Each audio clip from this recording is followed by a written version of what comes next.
All right, how's it going, everyone? We're really happy to be here presenting to you the board of directors. My name's Jack Taylor. I'm here with Avery Timmerman and Jackson Christensen. And today we're going to be going over our dashboard that we built of all the data from the Cool Call Center.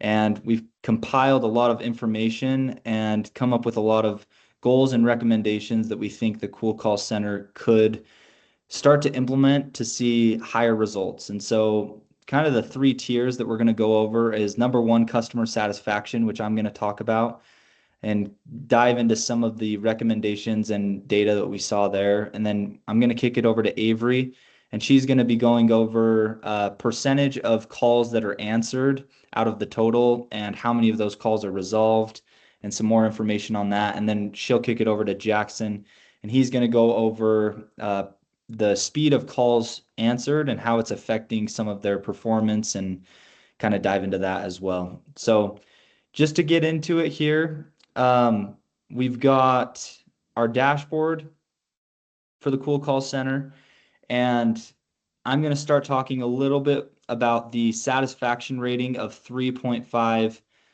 stars out of 5. Now, this is obviously not an ideal rating. I have in the middle of this dashboard written down kind of the standards of excellence and the ratings and what they mean in the call center world. So 4.5 to 5 stars is considered excellent. 4.2 to 4.4 is healthy. 4 stars to 4.1 is considered acceptable. And then 3.5 to 3.9 is underperforming, and below 3.5 is poor or at risk. So as you can see, not really a great score. And I have a few ideas of based on the data that I think could help to improve the overall customer satisfaction. So what we would recommend to you as the board of directors is just to raise the standard. Now, right now, I assume that there's just not really a standard that's even talked about when it comes to the average satisfaction by agent. I bet you that a lot of these reps don't necessarily even know the way that they're being scored. And so what I would do is sit down with all of these reps and tell them that the standard is going to be a 4-star rating. And that is what we expect. If you are not hitting a 4-star rating, then you are not living up to what we need here at this company. It might have some growing pains and it might take a sec, but if you just raise that standard right now and just expect it, then people are going to start seeing higher ratings. They're going to be more intentional with the phone calls that they're taking. Another thing that we came up with of sort of an idea that would help with this is creating an automated system and sending out automated messages after calls and asking these customers that are calling in what could have gone better on this call. With that, you can also send out a message that has to do with, was your concern resolved? And it could be a simple yes or no. This will give a really good idea as to how well these representatives are handling the problems that are coming in. Another thing that you can do is create an incentive structure to increase the overall satisfaction. So as you can see down here, Martha, she's the highest satisfaction wise with a 3.5%. And then Joe is the lowest with a 3.3%. And think how motivated all of these reps would be if there was a running leaderboard showing and there was incentive saying, hey, whoever's able to get above 4 stars this month, we're going to give them, I don't know, AirPods or whatever incentive it is that you want to run in the office.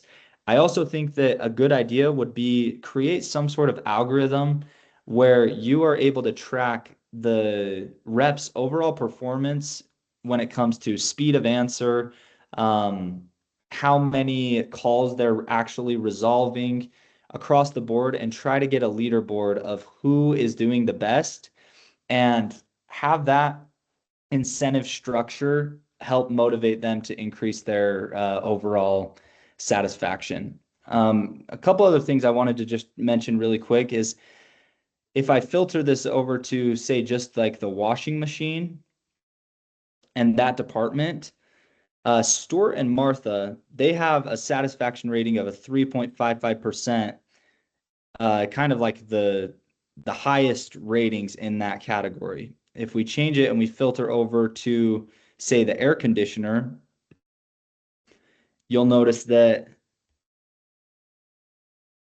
I believe it was Greg and Dan. Yeah, Dan has a 3.7% satisfaction rating. Greg has a 3.6, and then it kind of drops off, goes down to a 3.4. And that's a similar trend that we've seen with all of the other departments, is that there's 2 to 3 people that are really excelling with fielding some of these concerns that customers are having for each department, and then it kind of drops off. And so I think something that could improve everybody's overall customer satisfaction is utilizing the reps that are really good in each department. So, for example, in the air conditioner department, Dan knows what he's talking about. Greg knows what he's talking about. Martha, on the other hand, she does not know what she's talking about when it comes to the air conditioner. And so, how can we make it so that those best reps for those departments are fielding those calls? It is going to not only improve Greg and Dan in this scenario's overall score and satisfaction rating, but it's going to improve everybody else's because they're not going to have to focus on a department that they're not specialized in. So yeah, those are just a few of my thoughts. I'm going to kick it over now to Avery to go over some more data. Yeah, awesome. Thank you, Jack. So cool. When we were reviewing the percentage of calls answered, our dashboard shows an overall answer rate of 82.11%, which is great. That's what we're looking for, those high numbers. And while this indicates the team is performing fairly well, it still falls short of the ideal target range of 90 to 100%, that high range that all companies are looking for. And that's what we're trying to help you guys achieve. Within the team, we see noticeable differences. Joe leads with the highest answer rate at 84.16%. If you click on his name on the dashboard, you can see that. While Martha has the lowest at 77.73%, as you click on the dashboard and see that as well. These variations immediately highlight that performance is not evenly distributed across these agents, kind of like what Jack was saying.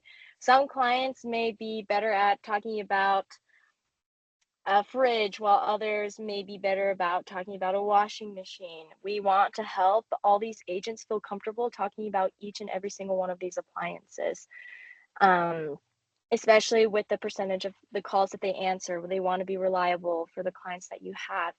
Additionally, we observed the clear gaps between the agents that reveal inconsistency efficiency. You can kind of see that down at the bottom of our dashboard where it says the average speed of answers as well. It kind of goes into that, and with them answering the calls. Some employees respond quickly and maintain strong engagement, while others experience delays or lower answer rates that contribute to missed calls or even unworkload distribution. This inconsistency impacts both customer satisfaction and the team's ability to maintain steady productivity.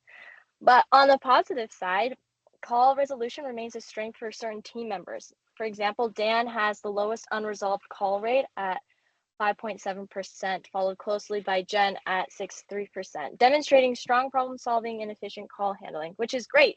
And we want to help each and every one of these agents feel that strength within themselves, within their job. Even if they don't have the highest answer percentages, their ability to resolve calls quickly supports overall workflow stability. Altogether, the data shows that improving our call answer percentage will be key to boosting efficiency, reducing missed opportunities, and creating a more balanced workload across the entire team. Some goals that can maybe help you guys achieve that 90 to 100% target would be maybe hire 1 to 2 additional remote agents, kind of help out, maybe put more team members on the team. That could be like increasing staffing capacity will reduce the number of calls that go unanswered. So if certain people can't answer the calls, if you're getting overwhelmed with the system, gaining more agents might help out with that. and support a more manageable workflow during peak times and improve both customer and employee satisfaction. And another one that came to my mind is designate one agent to return all missed calls. So not everyone is trying to figure it out or call the same person over and over. You can establish that one thing, one assignment to one agent. So if like all agents are busy, missed callers can still be reached proactively using their recorded phone numbers and customer profiles. There are so many ways that we feel like we could help improve, um, and we would love to be able to help you. And Jack will actually be going over more of the average speed to answering the calls and going more depth into what that is and what we can provide for you guys. Sweet, thanks, Avery. So, really briefly, I'm just going to be going over the average speed to answer. So, for all of our reps together, the average time that they took to answer a call was 67.2 seconds. And obviously, as a call center, that's just not a great thing to, it should definitely be lower than that. It should not take us on average 67 seconds to answer. Diane is our fastest rep, and she averages about 63.94 seconds.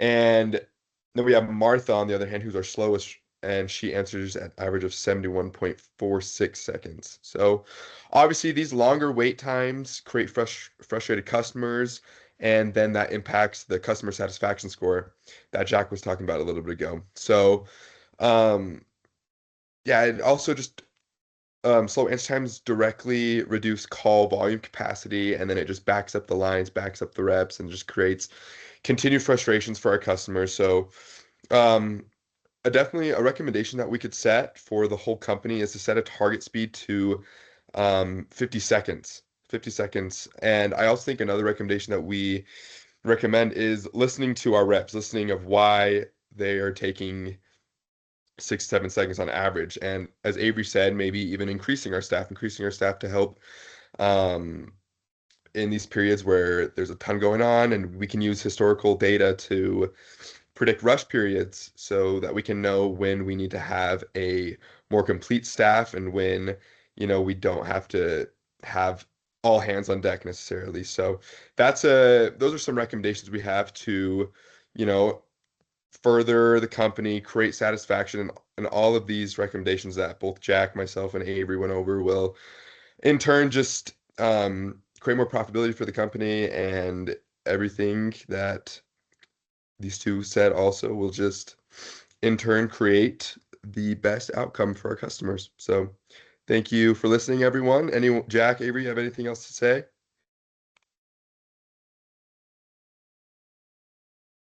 Sweet.